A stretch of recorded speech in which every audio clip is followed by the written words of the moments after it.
Welcome to the latest episode of the miniature painting series. On today's episode, we'll cover the steps on how to make the bases of the Bloodborne board game miniatures.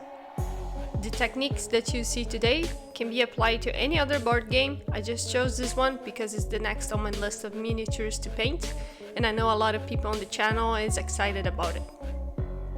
This is the first time that I'm doing these bases, and I'm trying to keep it very simple for beginner painters like me, and in a low budget so it's accessible for more people. Since I'm trying something new, tell me what you liked in the comments, and don't forget to subscribe to see more tutorials like that. So let's jump right into action. The materials that you need are a miniature. I'll also use sculpting putty. The one I'm using is from Reaper, but this is also known as green stuff. I'll put a link of this one on the comments so you can get the same. I will also use white glue to glue the items of the base, which includes sand. You can use other materials as well.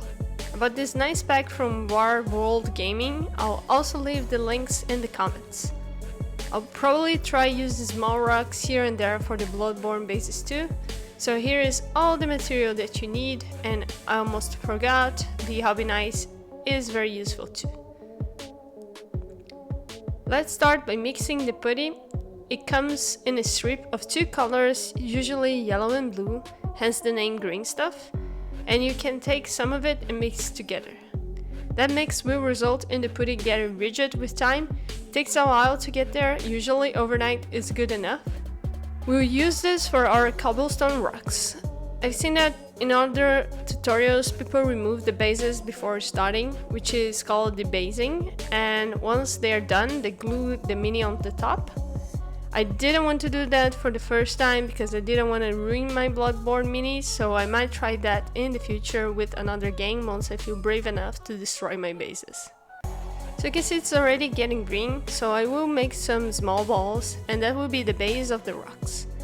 Now I'll speed it up a bit so you can see the final result.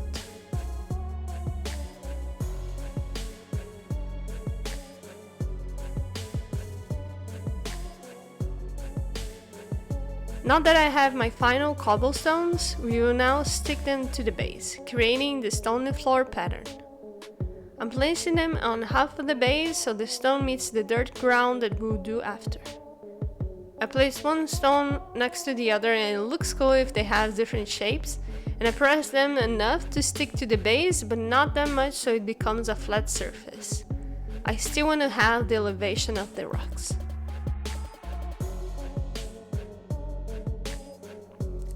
If you press too much, or if you want to enforce the shapes, you can use a hobby knife or other tools to create these separations between them, since it will look nice when we dry brush them later.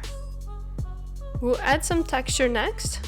I took a little rock from the garden, cleaned it up with water and let it dry, and I'll use it to lightly press on the putty while it's still soft to create some real looking textures.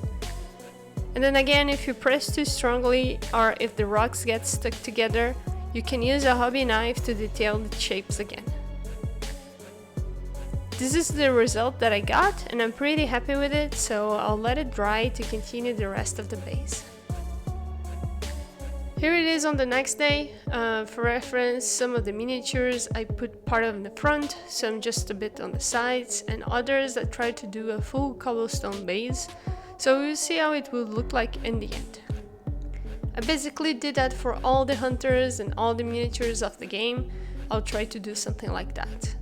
If I try to do some different floor tiles, I'll try to record it and share it afterwards. Then we're going to do the mud part with glue and sand. There is a bunch of tutorials that show a specific product to do the mud, which I'll eventually buy, but we'll keep things simple for today to start testing the process.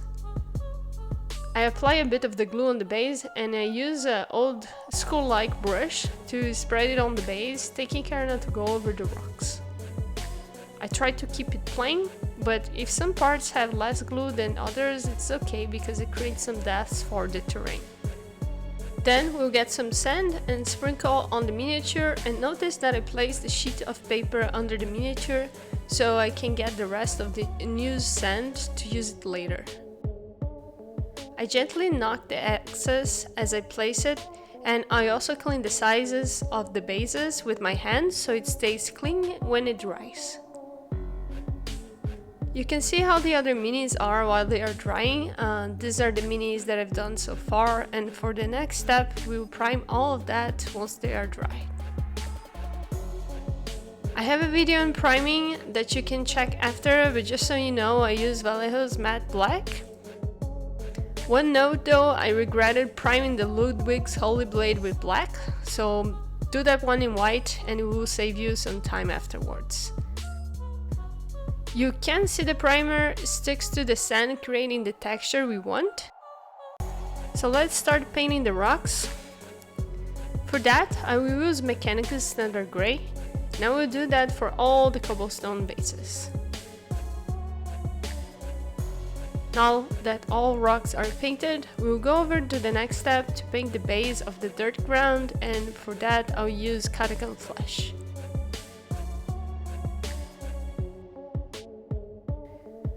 I'm using a bigger brush to cover more ground and make the paint reach the deepest parts of the texture. I'm also trying to avoid the painted stones and the mini.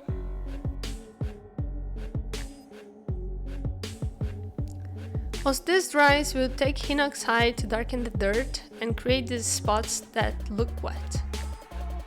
I apply it on the center of the model next to the feet of the characters like they stepped on the mud and the ground reached a more humid layer of the dirt. I will highlight the edges with Mornfang Brown to give it that dry contrast of the dirt.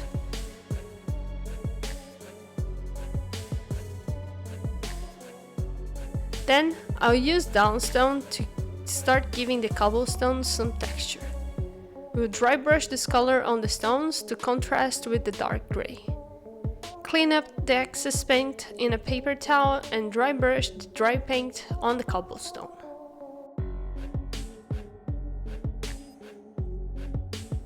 Since I felt like it needed more contrast, I used Administratum Grey to highlight the edges of the stone.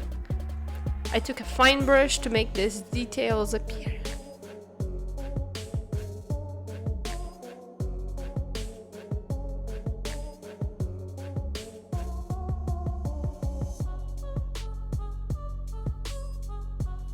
And for even more contrast, I dry brush Longbeard Grey just to get some sharpened effects of the stones.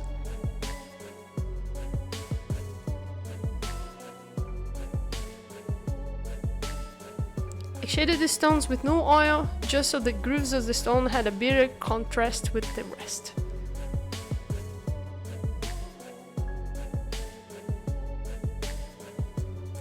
And to make up for the shade of dirt, I use Agrex Earthshade.